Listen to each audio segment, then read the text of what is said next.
Hello, and welcome to today's webinar, Is Risk Management on Your Radar? Ensuring Event Safety and Security. My name is Erin Goblish, and on behalf of Site Headquarters, I'd like to thank you all for joining us. Today's broadcast is brought to you by ITA Group. ITA Group creates and manages events, incentives, and recognition programs that align and motivate people. ITA Group is an engagement solution partner with the dedication, drive, and inspiration to bring big strategic ideas to life. For more than 50 years, ITA Group has served as a proven, trusted partner for some of the world's biggest brands and have helped countless companies find purpose and potential in their most important asset, their people.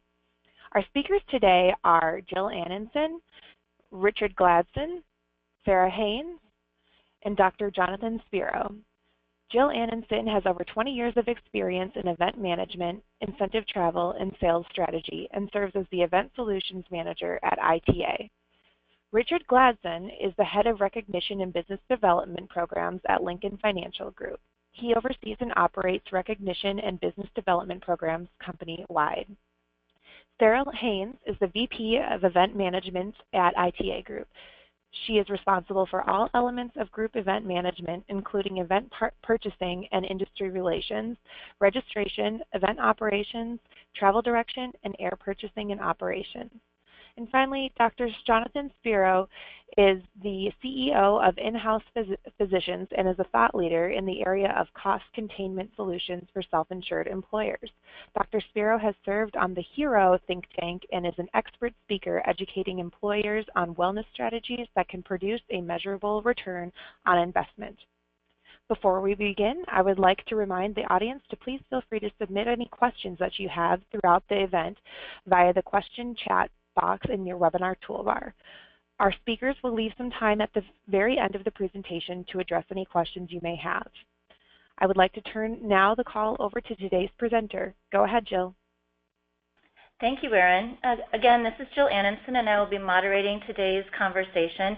And thank you all for joining us to discuss this continually relevant issue when it comes to managing events. According to the Global Business Travel Association, right now, nearly 30% of companies do not have a risk management plan in place or are unsure if their company even has one. And 13% found their plan ineffective after the March 2016 Brussels attacks. That is staggering for event and travel professionals as the political, economic, and environmental landscape continues to create unforeseeable new global risks. The first thing we think of with risk management is often the extreme incidents like terrorism, political unrest, active shooters, disease outbreak. But other less public situations also need to be kept in mind. An on-site data breach or canceled flights for hundreds of travelers due to a massive snowstorm. A property renovation taking longer than anticipated, which is going to impact your travels or even your travel dates.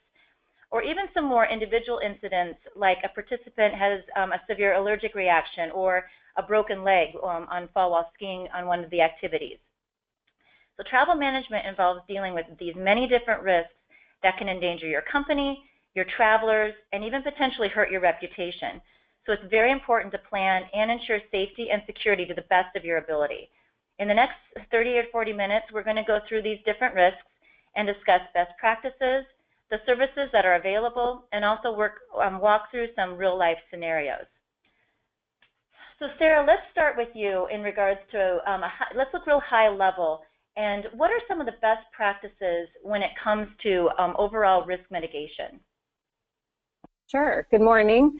You know, there's really not an exact science when it comes to putting together your risk mitigation plans, but at ITA Group, we work with our clients to really look at 3 different areas. The first being people, and it's really understanding your people or your attendees that will be traveling, and what are their basic needs? What access do they need when they're there? And then also the experience, you know, looking again at what kind of experience are you trying to deliver? Well, how can it align to the goals and objectives that you have for your event? And does that destination meet those needs? And of course the demographics as well, because that goes back to the people or the attendees and their needs. Does the destination align to that and the experience you want to provide? And then the medical support, like you mentioned just a few minutes ago, what kind of medical support is available in that destination. Most of these attendees are probably used to, world-class medical support. So if you're in a third world country, sometimes you have to consider that, and if you're willing to take that risk. And then the dollars, financially, how much are you willing to put at risk? And does that risk, is it worth the reward? So looking at different ways that you can ensure that you're protecting yourself, and we'll talk a little bit about, as we go on this morning, on some things you can really look at to make sure you are protecting yourself financially, because it's a huge investment for your company to put on these events. So you just want to make sure you're taking everything, all these things into consideration.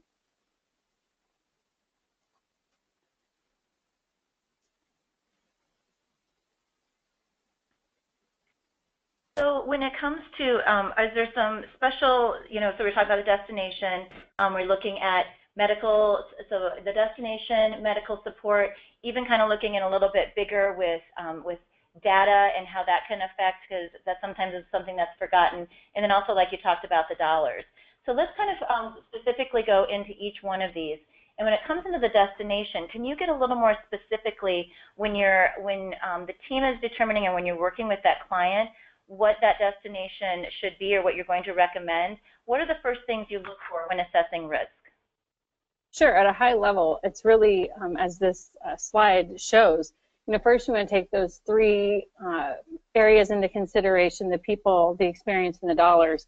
And then you have the biggest thing that we start with is the destination considerations, which really you need to do your research and work with local resources, as well as, we have a global security partner that we partner with to help us analyze, what are those risks in that destination? Is there terrorism, political climate? Are there any big elections coming up that we need to be aware of? Holidays are also a big thing, to just see what sort of things could impact that experience in that destination over the dates that you're looking at. And then, of course, any illnesses that may be happening. We have all heard a lot about Zika in the last year. So just looking at things like that and making sure that you're willing to go to that destination if there are some of those things in place. That's really where we start. It's really just doing your research, finding out what is important and what you need to be aware of, and then does that align back to the people, the experience, and the dollars? Can you achieve what you're looking for? Excellent, thank you. So Jonathan, can you walk us through, Sarah kind of talked about big level with, looking at terrorism and political risks and even kind of illnesses, but can you get a little more specific in regards to medical risks and what should be considered specifically when looking at destinations? Well, when you're looking at a site selection and you're thinking about medical risks, probably the first and most important thing you need to think about is EMS response times, because the greatest liability you're going to have is if there's a true medical emergency, a life-threatening emergency where minutes really count. In the United States and in most urban areas, it's not a problem. It's just when you're looking at remote U.S. locations, let's say you're doing a ski trip somewhere off, not in a major area like Vail or something, but in a more remote area, or a board meeting somewhere, or international travel where the EMS response times are very much longer than they are in the U.S. So you're going to be held to that standard. So you want to look at EMS response times. In the U.S., the standard is 10 to 12 minutes, and the duty of reasonable care is going to judge you on that if there's a medical emergency and they have a bad outcome. The other thing to look at is just does the hotel have first responder team? Because if you have a medical emergency, you need, before EMS arrives in those 10 to 12 minutes, you need some other type of response to do CPR or first aid, and a typical first responder team that is adequate is 2 or more responders 24 hours a day at the hotel that can immediately respond to any type of situation. They're usually part of the security team, but at smaller hotels they may be a front desk manager and someone else. But first responder team is important. Looking to see if they have an AED is worthwhile. The problem is that still most hotels don't have AEDs.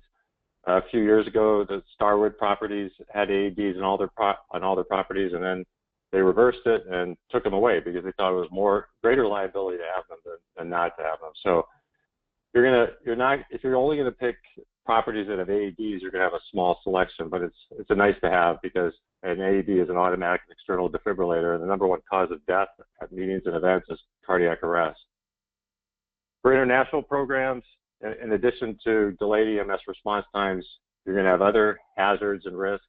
There's going to be issues with infectious diseases, such as if you're going to a third world country, a developing country, typhoid fever, dysentery, malaria in some areas.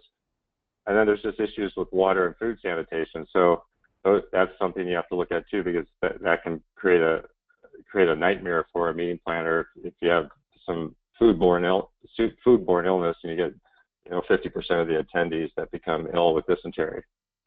And then finally, especially internationally, you want to look at, is there access to quality medical care conveniently located there? So if you're at some place where the closest quality hospital and in fact, many of our clients, the planners, actually visit the hospitals themselves to make sure that a senior executive, maybe your CEO on an incentive meeting, if he got sick, would that be acceptable for him to go to that emergency room?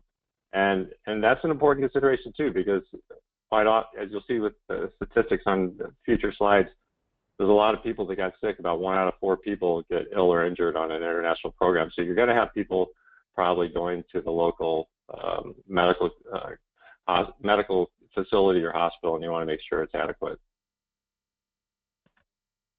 That's great information, and a lot to consider and a lot to think of. So I'm going to, Richard, ask you this question because that's a lot that Sarah and Jonathan walked through. So as someone who is determining destinations and having to get approval, buy-in from your executive team, how do you determine what steps do you take in when you're deciding the destinations for your business, for your travelers as well as your award winners?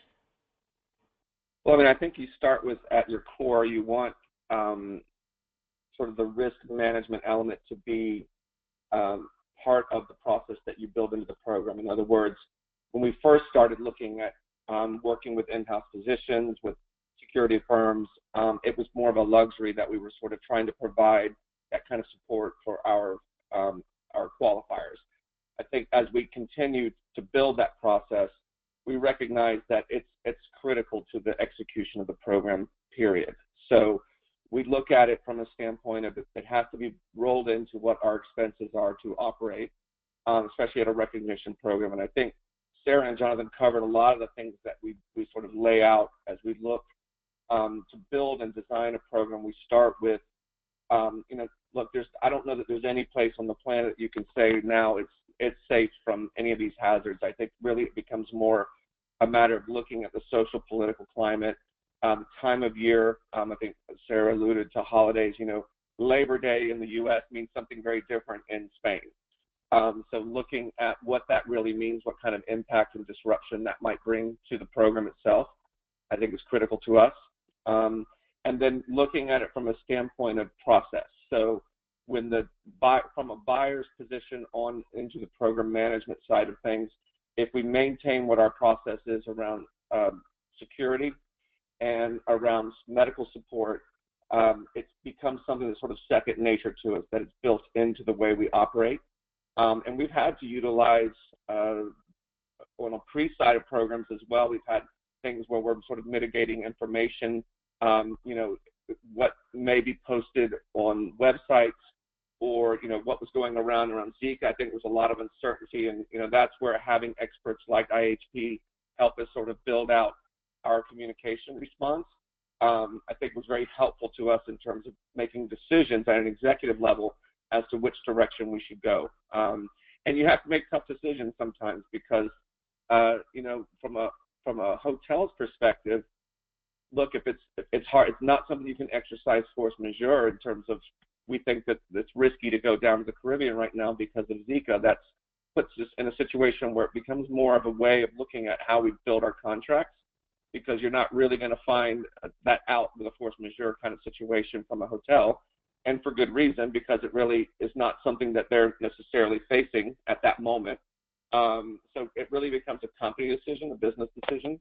So I think where we've sort of rethought our process around how we contract really becomes stronger rebooking clauses, things like that, that we feel like help sort of mitigate the risks associated with things that we can't foresee in the near future. So there are a lot of things that you know, as Sarah and Jonathan, you know, led to, you know, there's a lot of things you can do on the front end, but you really don't know what you don't know. So when things kind of, you know, hit us late in the game, we have to either determine, okay, what's our rebook look like, and whether or not we're going to be able to manage through the optics of taking someone on these programs and then feeling safe about it. So I think a lot of it has to do with going back to what I started with, and that is building that process into the front end and making sure that you have the right experts in place informing us. And then what we typically do as we get closer to program operation is we set up monthly calls to determine if there are any risks that we need to be kind of thinking through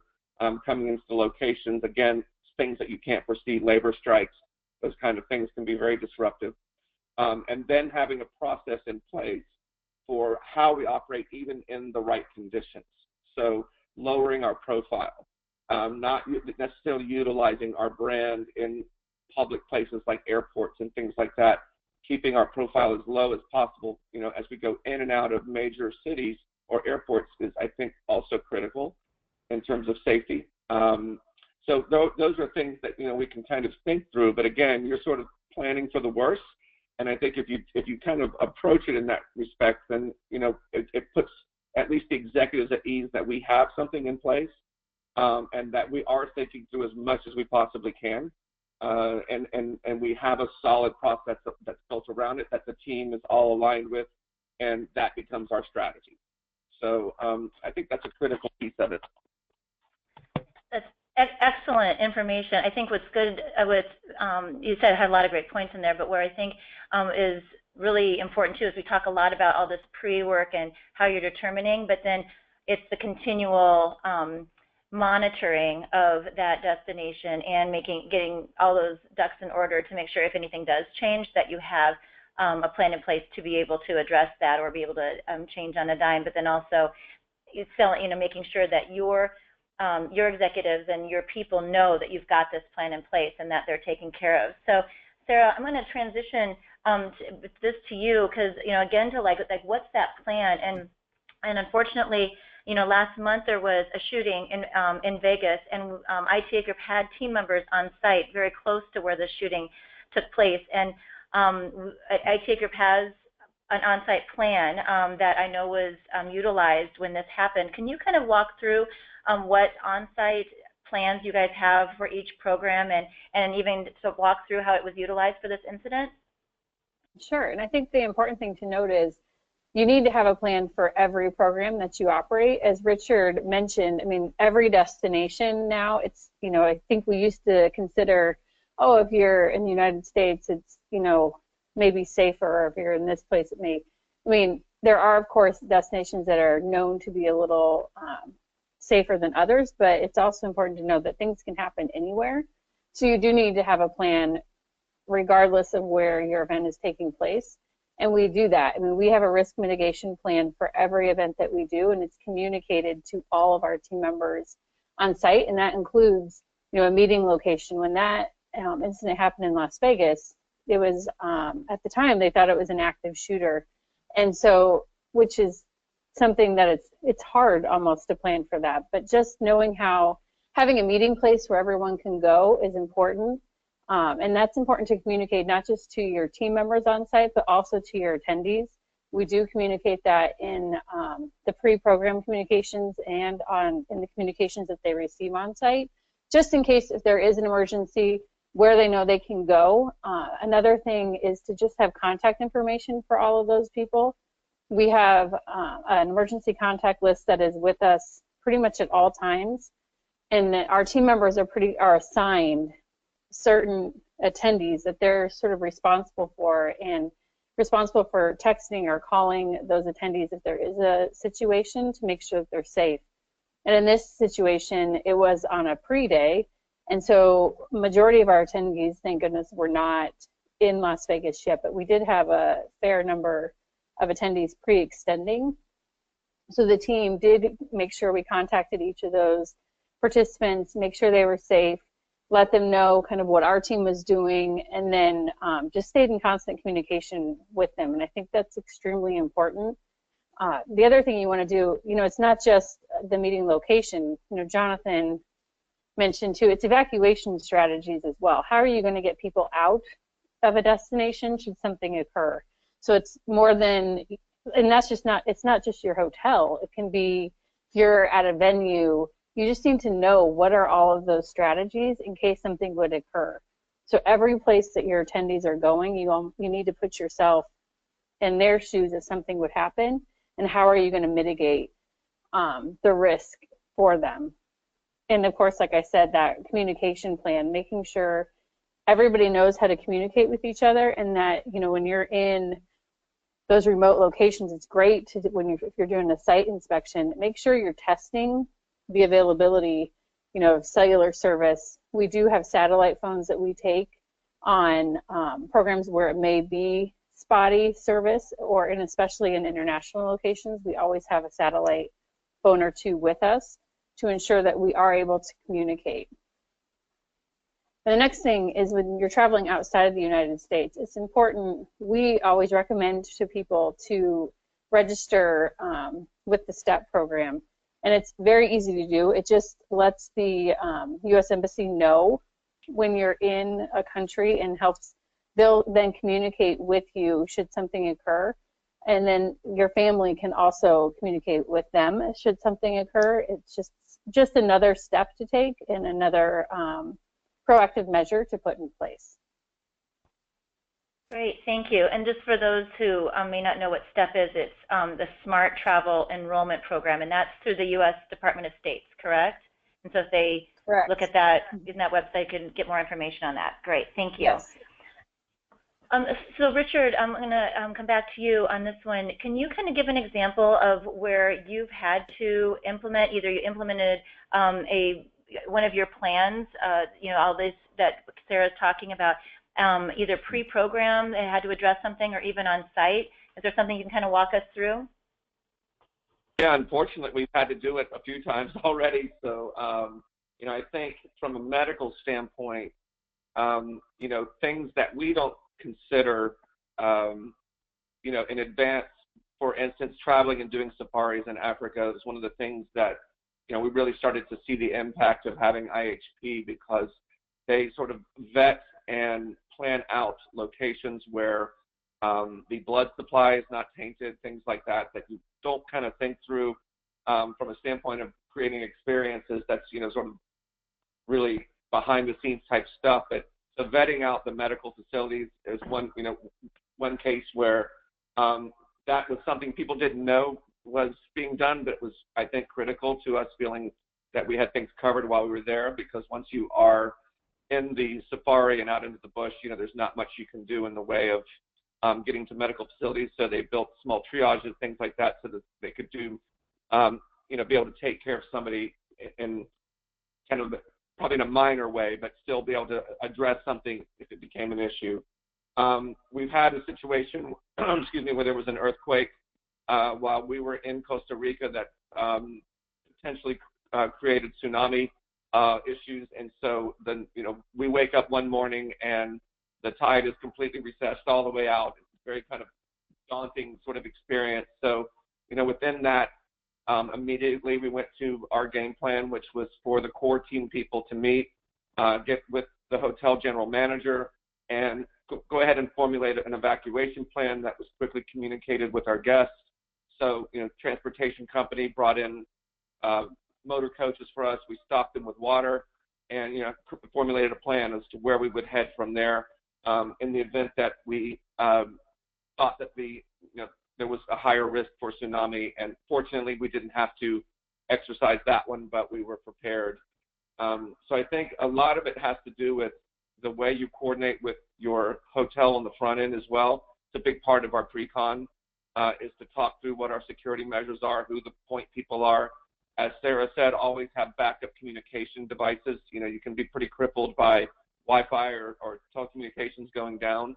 we're going on a cruise in the near future where we are actually bringing two-way radios as well as a backup, just because everything can be a little spotty and that can be somewhat crippling. So, you know, I think in those cases, those were more sort of on-site experiences. On the front end, we had also, I think when we were in China, it was H1N1, Jonathan, I think if I recall, we spent some long nights putting together communications on that, because in that case, it wasn't so much that it was a risk to our guests as much as the way the government was managing the arrival process was that they would get on the plane, take your temperature, and if your temperature was elevated, you would go into quarantine. And so it was not something, you know, people's temperatures can rise when they're flying, you know, just by the nature of being dehydrated or whatever.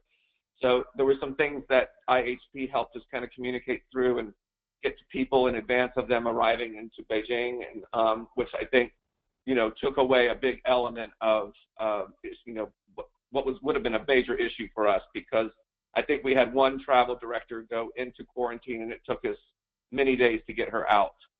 So it was a lot of coordinated efforts with Jonathan and their local team there, but those are some situations where without the right type of people around us, we might have been more crippled by the experience and maybe had bigger issues that we would have to deal with. It's I think what we've found here is that none of this is kind of just one group working on this plan. It's taking a lot of expertise of a lot of different people because some of these things are very large, so it takes a group effort with the hotel to outside services to a third party, and even working with your own teams. But you know, this kind of leads into Richard hit a lot on just some medical issues, specifically, you know, things that can kind of happen on site to the travelers, you know, even, you know, individual. So Jonathan, you know, when it comes to medical emergencies, you know, why is it important to have a plan in place for kind of just your individual incidences that can happen on site?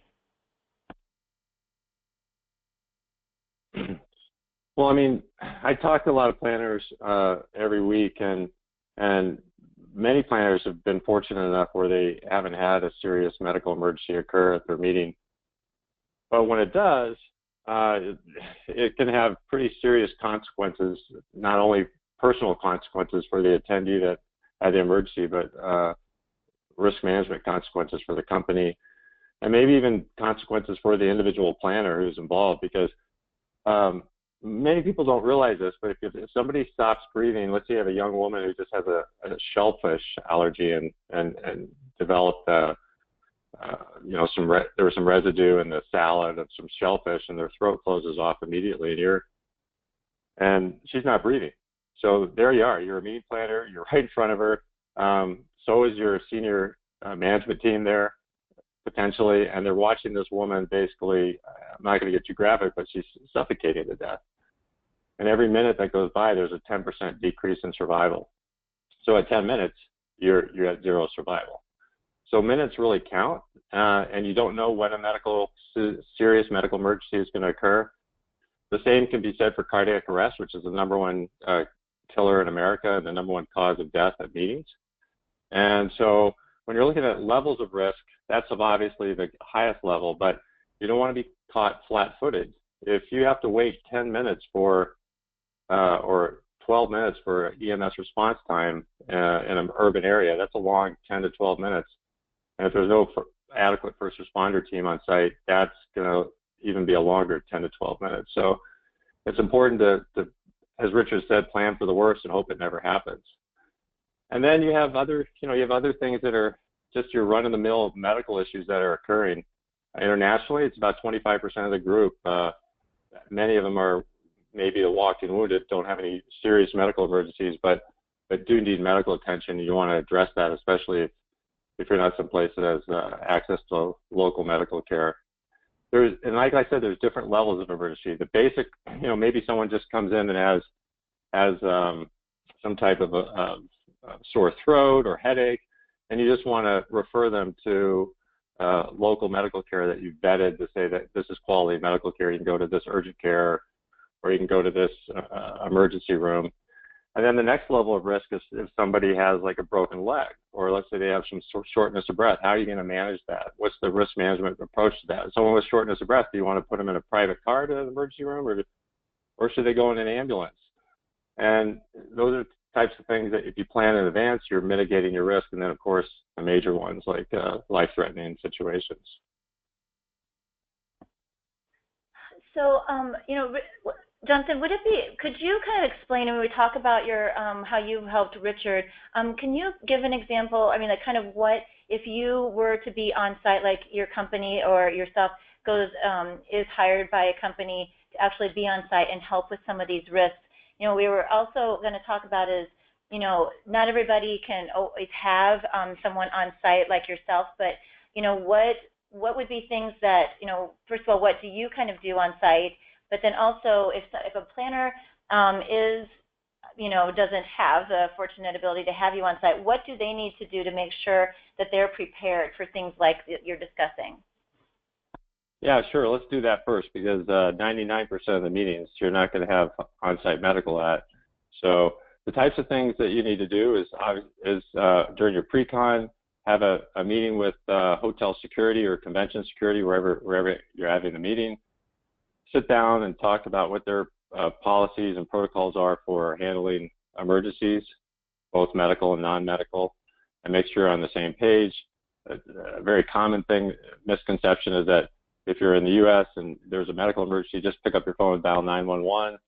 That's not the most expeditious way to get EMS to, paramedics to the site, because you want to call security and you want to post that with all your attendees so they know what number to call on any phone, because security can activate EMS and direct them to the proper location of the hotel, because it may take 10 to 12 minutes to get to the hotel, but it may take another 10 minutes to find the attendee, and you want to keep that time as low as possible.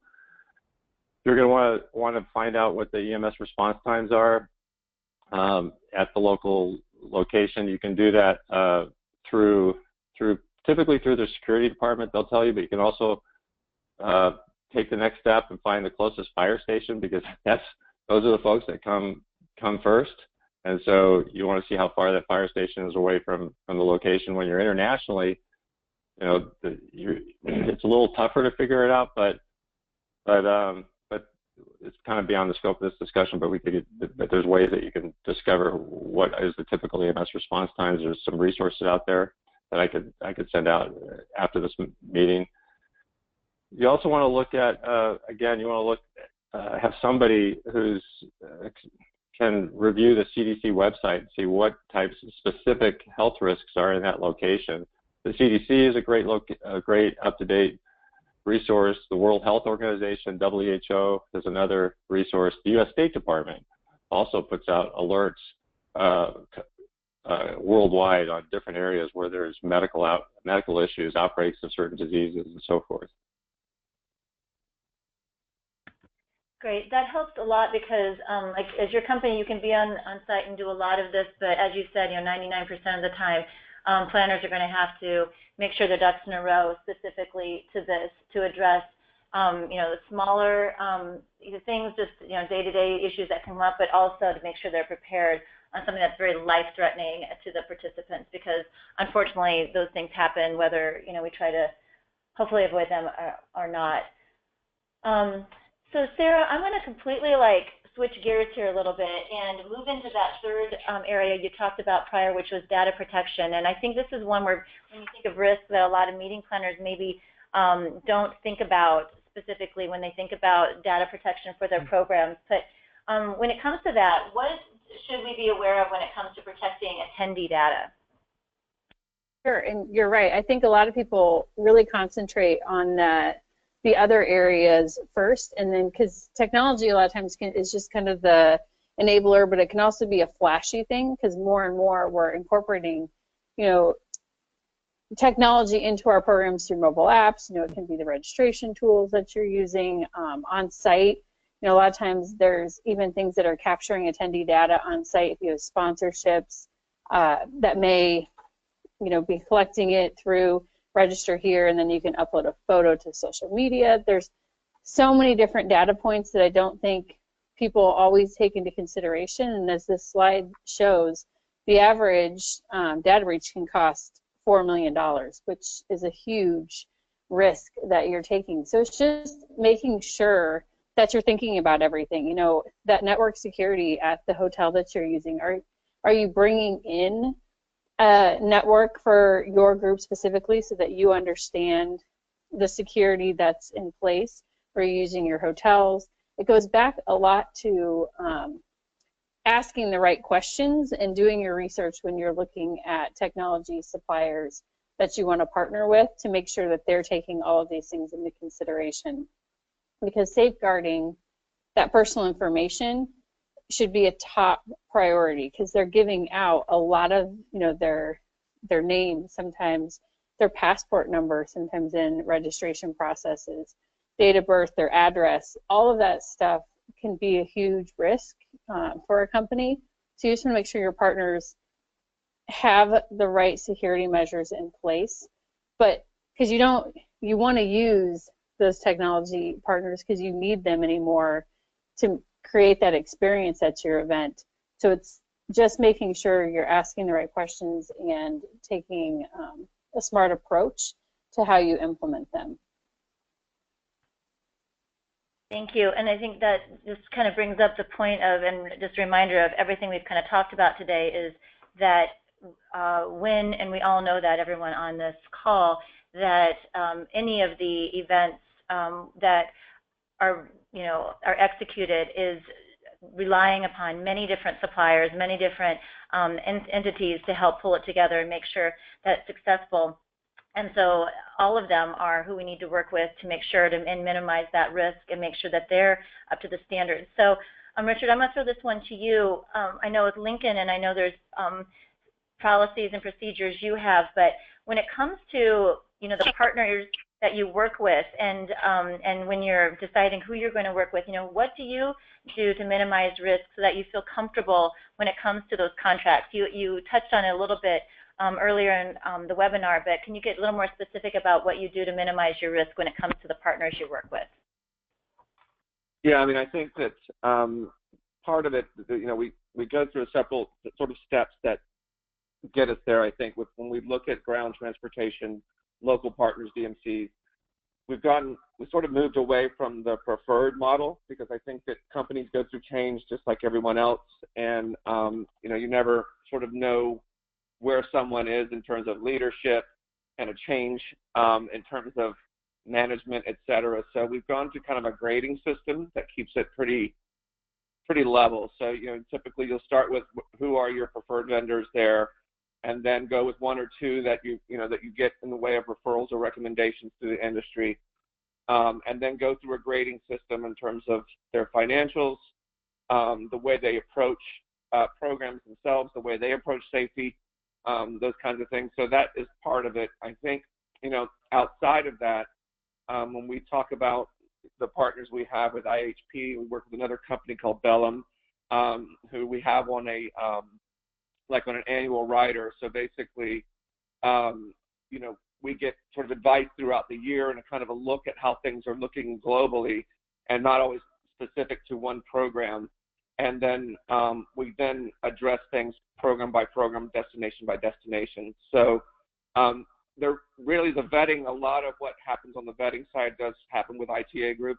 So we count on their expertise to get us through that. But anything outside of that in our processes that we build around it are more done like on a grading system. So, and then when we have taken a look at the way we do contracting now, especially post Zika. It's one of those that, caused us to take a look at, just, are you getting leverage with your partners based on the brand itself, or is it more specific to the location? Is the leverage there?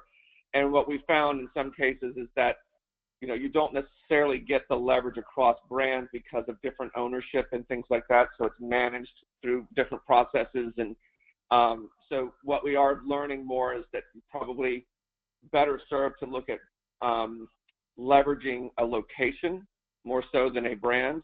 And in that, you're able to then kind of fine tune who you work with, your partners, the way you work with them, the way you sort of look at the next 2 to 3 years in terms of the plan. So picking a location that could work for multiple programs versus sort of singular view of it. And I think that's helped us, ensure somewhat of consistency around the way we operate, and also brought us the kind of leverage we need to then effectively, manage our spend, our allowable. And within that, it's helped us with the contracting phase as well. Certainly our legal team goes through a review process when we do a statement of work with ITA. We are covered under their master service agreement, but each statement of work is viewed separately from a legal standpoint. So there's a checks and balances process there that we go through, but they certainly prefer it when we are sticking with one hotel and we sort of work through what the contracting negotiations are so that it's consistent, for the next 2 or 3 groups that we run through there. So definitely, it's something we evaluate almost every year because the climate changes so much, but currently that's our view of it, and it served us well in the last couple of years in terms of just overall contracts, overall support, and knowing that our processes are sound in the event that something goes, haywire on us, some new virus, something. Kind of hard to believe that a mosquito can be that disruptive, but things like that, we certainly had to rethink the way we went about contracting, et cetera. Certainly the right support by the right suppliers is critical, and having a process around the way we get to that is, how we do it effectively. Excellent, and you're right. There's always something additional that comes up that then makes that contract even longer than it was before, because we learn from each incident that comes up that wasn't covered. Sarah, last question to you on this is, Richard mentioned a lot in regards to those contracts and the due diligence. Can you walk through a little more specifically when your team is negotiating these contracts for clients with those partners? What do you really look specifically for and really are tight when it comes to that to make sure that risk is limited? Sure, yeah, and Richard hit on a lot of these areas, and I think it's because, like you said, the contract seems to just get longer and longer because everything that we've encountered, we then try and add something in the future into contracts to make sure that we're protecting our clients should something like that occur again. Some of the big areas, though, that we really look at, obviously your rates, you want to make sure that it's reasonable, it makes sense, but the deposit schedule is really important. Making sure that you're not putting out too much money in advance of the program operation or at least that the timing of it makes sense. And it should sort of align to your cancellation, because you just want to make sure that the properties that you're using or the suppliers that you're using aren't holding on to a large sum of money, way in advance of the operation, because should something occur, it's very hard to negotiate in that sense if they're holding a lot of your money. So that's something we take really seriously and look at. Same with attrition calculations. Standard is 20%, but can that be negotiated further? Knowing the history of the group is also really important when you're doing these negotiations. The cancellation and force majeure, this has become even more so. Richard mentioned, Zika wasn't covered in force majeure, but can we put certain language in there if there are certain risks to that specific destination that we just want to have some sort of leverage? So we may adjust those clauses a little bit. Looking at construction, more and more hotels are putting money back into remodeling and updating, and so we're finding that putting in construction clauses, basically where hotels have to give us certain advance notice if they're going to be doing construction. You just want to make sure that doesn't impact the experience, because if you saw the hotel on a site inspection 18 months prior to the operation, and then you find out a month or two prior to the event happening that they're doing construction, that's going to create a completely different experience, and you need to make sure you're protected in that case. Confidentiality is another one. We've talked, it goes to that data too, just making sure that the hotels there's a clause in there that protects you should something occur with that hotel. Insurance, we always make sure our suppliers are carrying the proper insurance, and this is something that we check on an annual basis. It's not, and really all of this, it's not a one-hit thing. You want to make sure you're continuously doing the proper vetting and ensuring that your suppliers are, you know, still in good standing, that they are still carrying the proper insurance. And because it can change if you contract something 18 months out, they may have it then, but make sure they have it when your program operates as well. And those are really the main thing. You know, legal liability. Our legal counsel reviews all contracts before they go out and negotiates some of these clauses on behalf of our clients, just to make sure that they are protected should something occur, because the last thing you want to do is have a weak contract should something happen and you need to negotiate it, because then you're not, you know, you're not being responsible with your company's financial risk if you don't have a strong contract. A lot to think about. A lot to think about. Thanks, Sarah. And you know, there was this. We spent the last 50 minutes talking about a lot of information that you know, could be, you guys, some people on the phone could have this all in place and be good to go. But then hopefully, you know, from the panelists, you've found either things that you need to be adjust or need to improve with some of the, you know, your current risk assessment and mitigation strategies. And overall, this is just good business for it protects you, it protects your company, and it also, and most importantly, it protects your people. So hopefully you've all learned a little bit today and can take this information and utilize it in your own strategies moving forward. So Erin, I know that we've got a few minutes. I'm going to throw it back to you. Are there any questions that we can answer with the time that we still have? Thank you, Jill. We have not received any questions as of yet, so if you do have a question, we'll give you a moment or two to enter that question through the question toolbar in your GoToWebinar toolbar. So I'll give everyone a minute or so to do that, see if any questions come up. I think, you know, when I was kind of listening, I think where, you know, I think personally for me, and even I think probably some people are listening, was just kind of hearing those scenarios. You know, Richard talked about the relationship that he has with Dr. Spiro and his team. Specifically, you know, I know, Richard, you've done quite a bit of programs. You know, is there, you talked about how he's helped with, you know, kind of that pre-work, but have there been any incidences on site where, you know, either a large situation or a minimal situation that he's worked with you and your team on that's really kind of helped you, and where you saw the value, and that's like kind of how that relationship has now grown, where it was like a luxury and now it's just like a common practice to have them on site? Yeah, I think I mean, it's happened several times, I think, where either an individual complains of something that is as mundane as a toothache, and with a deeper look, it's something that required much more serious look from a specialist. So that was sort of discovered on programs. But I think most recently we did have someone go into cardiac arrest, and he ended up requiring open heart surgery, and this was in Czech Republic. So it, you know, it definitely took coordination. On our side, you know, it was more a matter of making sure we were communicating, taking care of his spouse, making sure that there, you know, things were in place for them within the hotel.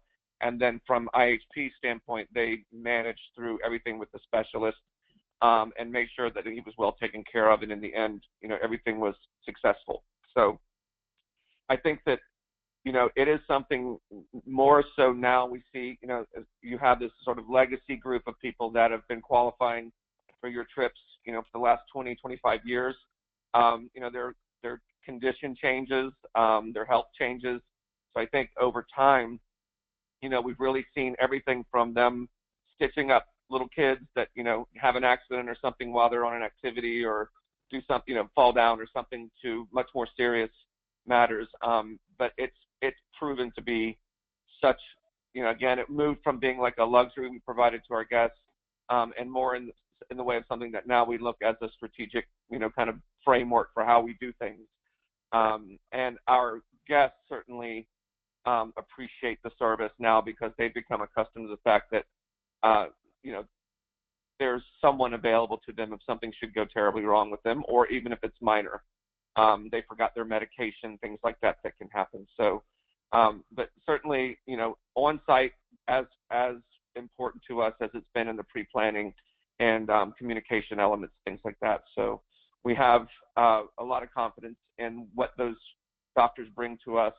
And in some cases where we have a more minimal budget and it's something that, you know, we have to take a look at, you know, we'll work with physician assistants because, you know, we know that there's a reasonable, you know, facility, you know, infrastructure near us where we can kind of, you know, operate a little leaner if we have to on programs because not everybody has the budget for it, but we certainly make sure that some element is built into it for medical care.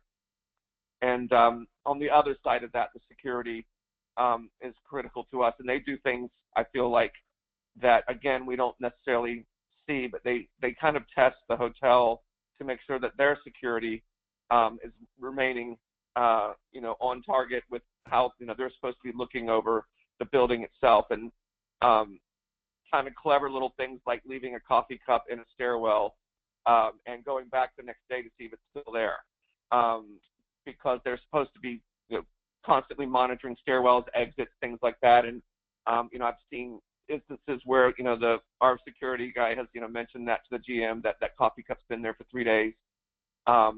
You know, they kind of keep them on their toes a little bit. So it's not just servicing us when we're off property, but also making sure that our on-site you know, the hotels themselves are maintaining a certain level of control over their security teams.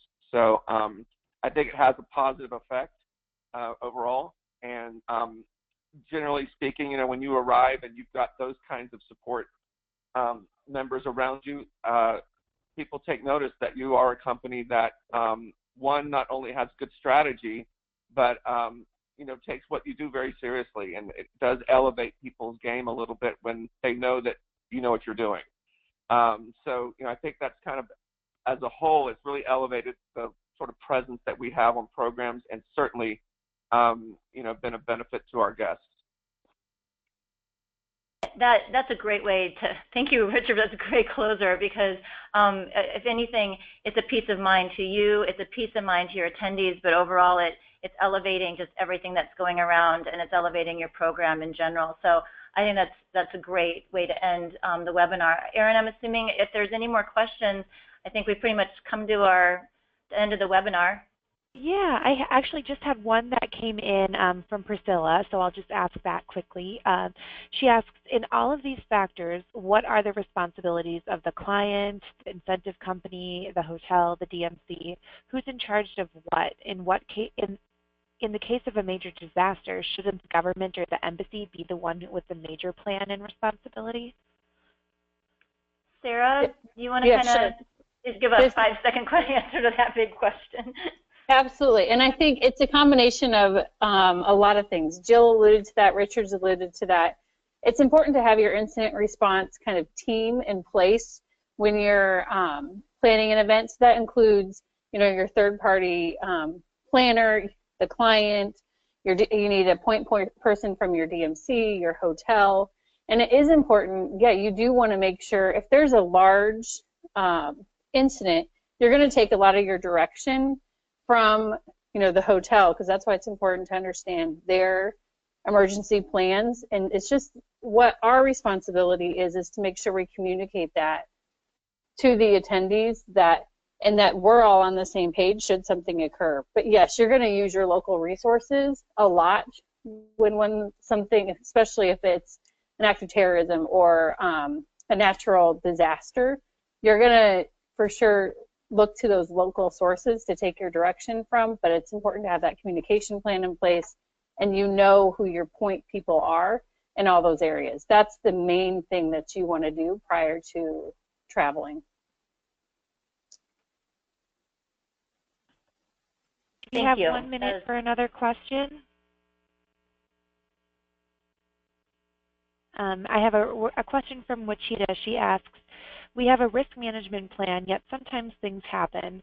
when a CEO has a heart attack and insists on leaving the destination, and you find yourself as a DMC having to keep information from airlines so that the CEO can take off on that plane to go home. What do you do and what are your risks?